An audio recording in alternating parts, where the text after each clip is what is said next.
Selamat malam Bapak Ibu sekalian yang hari ini hadir di studio dan tentu saja yang menyaksikan melalui tayangan televisi atau streaming.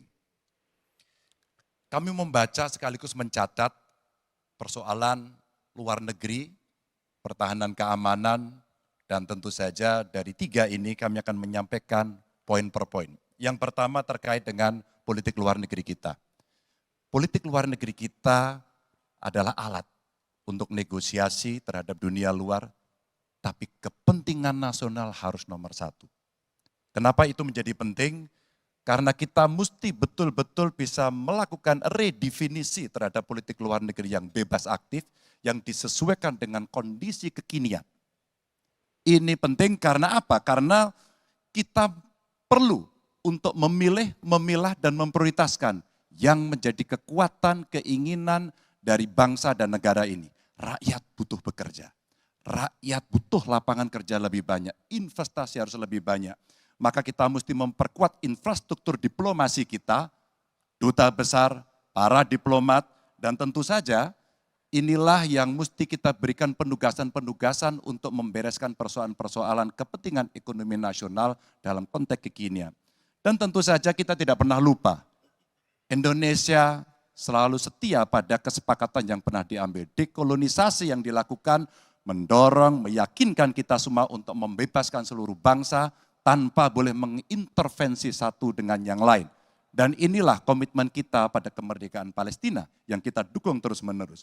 Maka kalaulah kemudian itu kita kerjakan, beberapa problem krisis iklim barangkali akan kita selesaikan dengan membawa pola-pola diplomasi sesuai dengan kekinian yang diperlukan.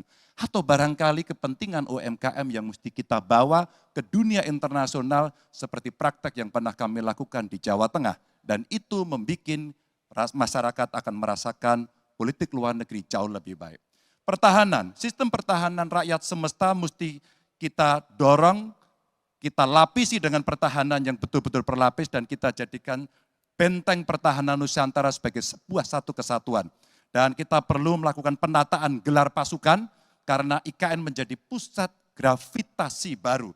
Dan ini bagian dari antisipasi terhadap tarung global antara Amerika Serikat dan Tiongkok. Untuk itulah pertahanan kita mesti masuk pada wilayah 5.0 dengan teknologi sakti, dengan rudal hipersonik, senjata cyber, sensor kuantum, dan sistem senjata otonom, dan itu bisa dilakukan kalau anggaran dari Kemenhan itu 1-2% dari PDB, sehingga MEF kita akan bisa tercapai.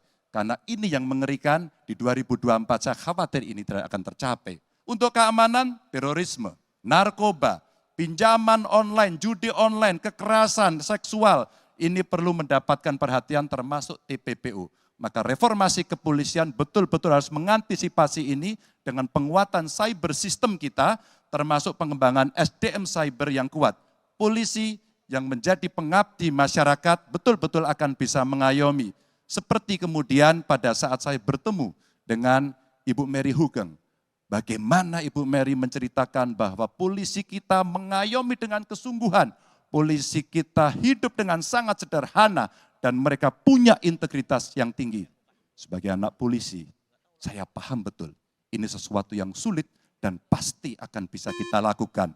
Dan tentu saja inilah capaian-capaian yang akan kita lakukan oleh Ganjar Mahfud. Bismillah, insya Allah kami siap.